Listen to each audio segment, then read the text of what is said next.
there's a man. Finally. Al, come on over here. What happened? Just tell me what happened. Just give him a chance to catch his breath. I'm sure he's a little thirsty after chasing all over I don't town. care about what he wants to drink. I care about what happened. It's Tell me what happened. didn't happen that counts, and I am thirsty. I'll have a Scotch neat, please. Andy, Scotch, put on my tab. Okay, let's go. Blow by blow. Boy, that Howard's got quite a right hook, I'll tell you. What? Wait a minute. You're telling me there was a fight? Are you kidding? A big one? Okay, well, give it to us. First round. Okay, the wife, Mrs. Howard. We know her name already. Come on. Yeah, she arrives like you said she would with the photographer. And they go up to the What apartment. happened in the apartment? I followed them up. In the apartment. Okay. Then what's her name? Bobby, you know, the other one. Know her name? Yeah, well, she opened the door. Oh, God, I can't wait. Go on. Well, then all hell broke loose.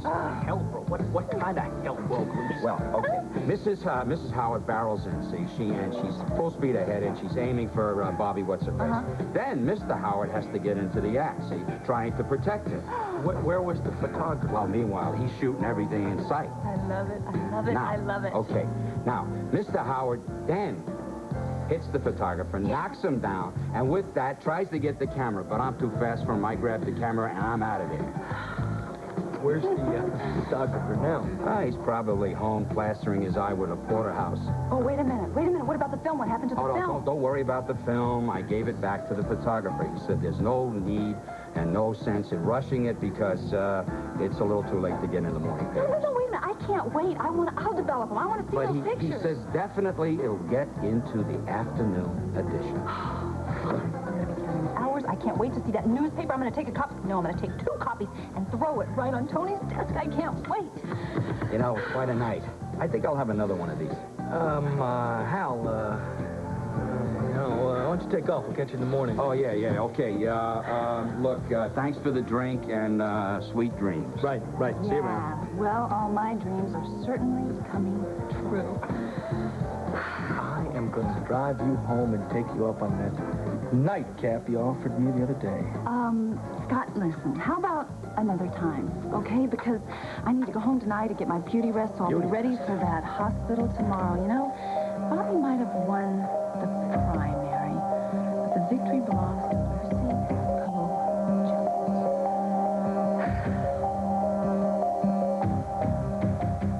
I can't believe that Claire would sink this low.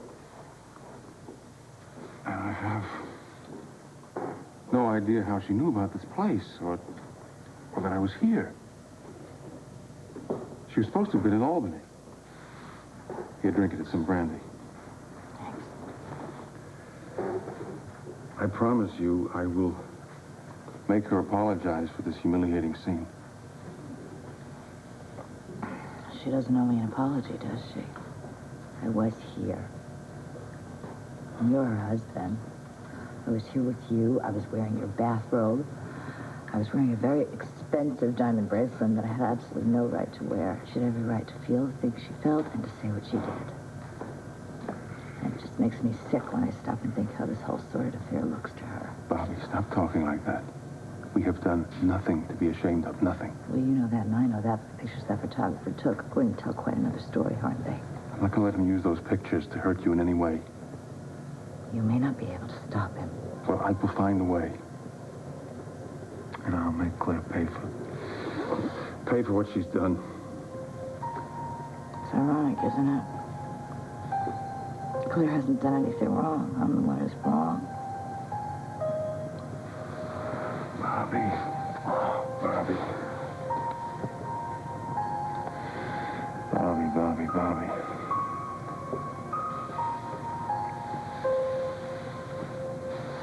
I have to go.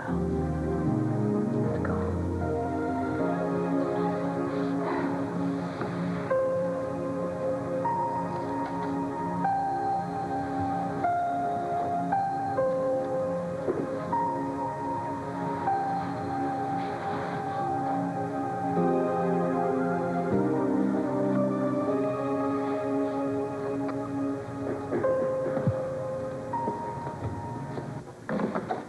Still isn't working.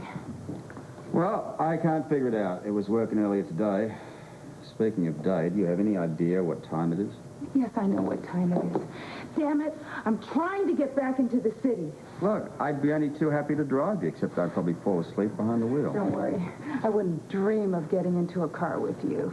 You've obviously been drinking. Obviously. Hell of a bash. But you do that for people you care about, you know? My buddy, Al, he's getting married. Well, good for him. He will be, I think. But it was a great party. Made good use of your piano, too. What did you do to my piano? My God, if you hurt this at all... We played it. I mean, this is what it's here for, isn't it? I just pray to God that whoever played this knew what they were doing. He wasn't bad. The doctor?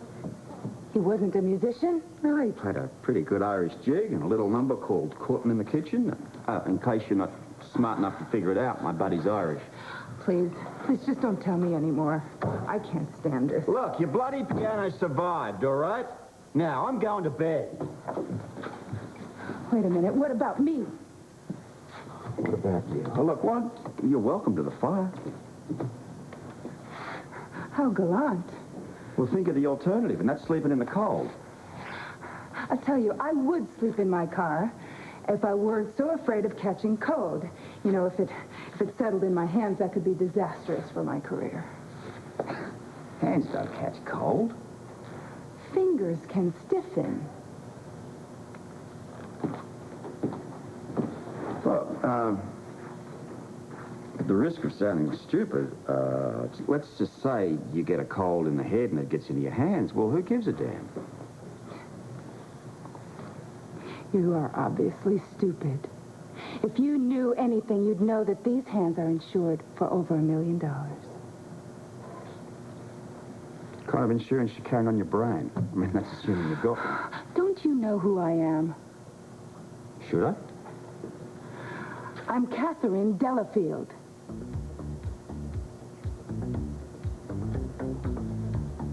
Not the Catherine Delafield. So you've heard of me? Never. God. I'm a famous concert pianist, and my hands are my life. Never heard of you. Somehow that doesn't surprise me.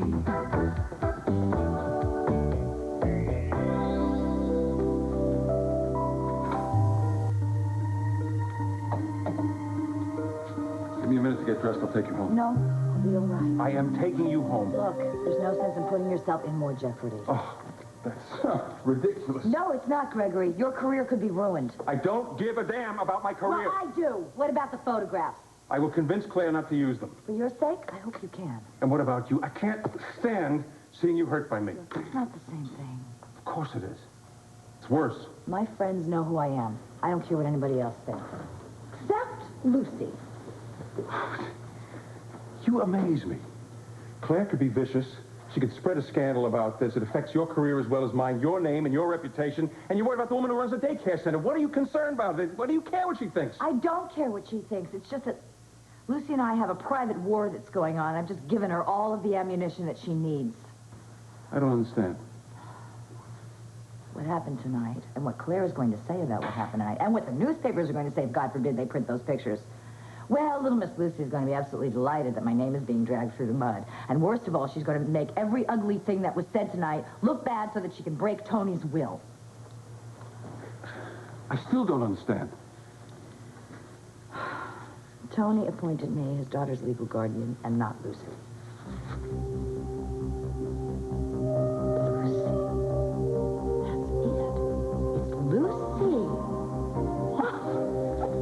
What is it?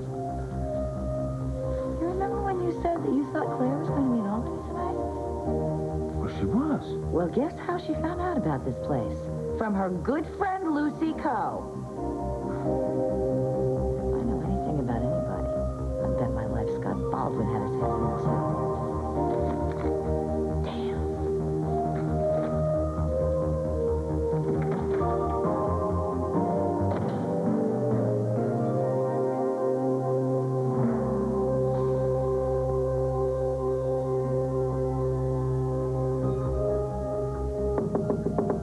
Colton, it's Sean. I have to talk to you.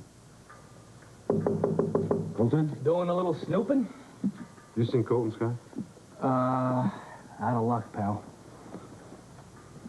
Right. Hey, what's going on here? Oh, I'm sorry, Ruby. I was sound asleep. I heard voices. It frightened me. Is Scott causing a problem? No. It's unimportant. I was just trying to find Colton, that's all. Well, I didn't hear him go out. But when I'm this tired, I don't hear much of anything. Did you see him come up to his room? Wait a minute. I'm so sleepy, I'm not making any sense. Honey, he went out right after you did. You say where he was going? No. But he did say he was tired of asking questions and not getting answers. Is anything wrong? I hope not. I'm sorry to disturb you. Go back to bed, all right? Hey, wait a minute. How did you get in? I just locked up.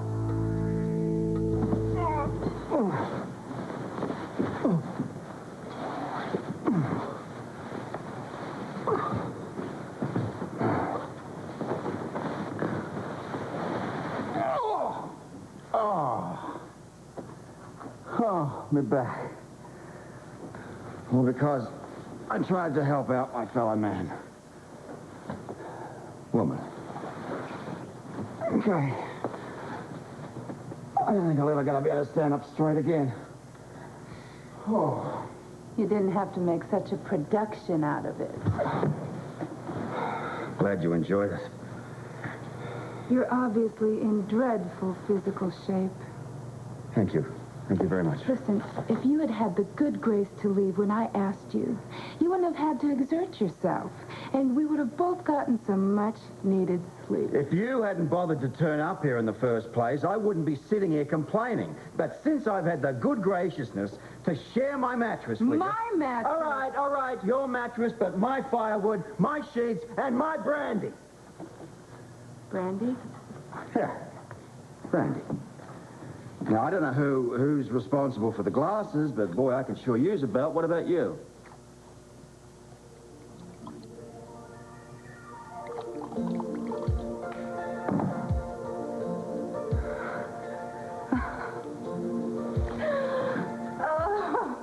Skull.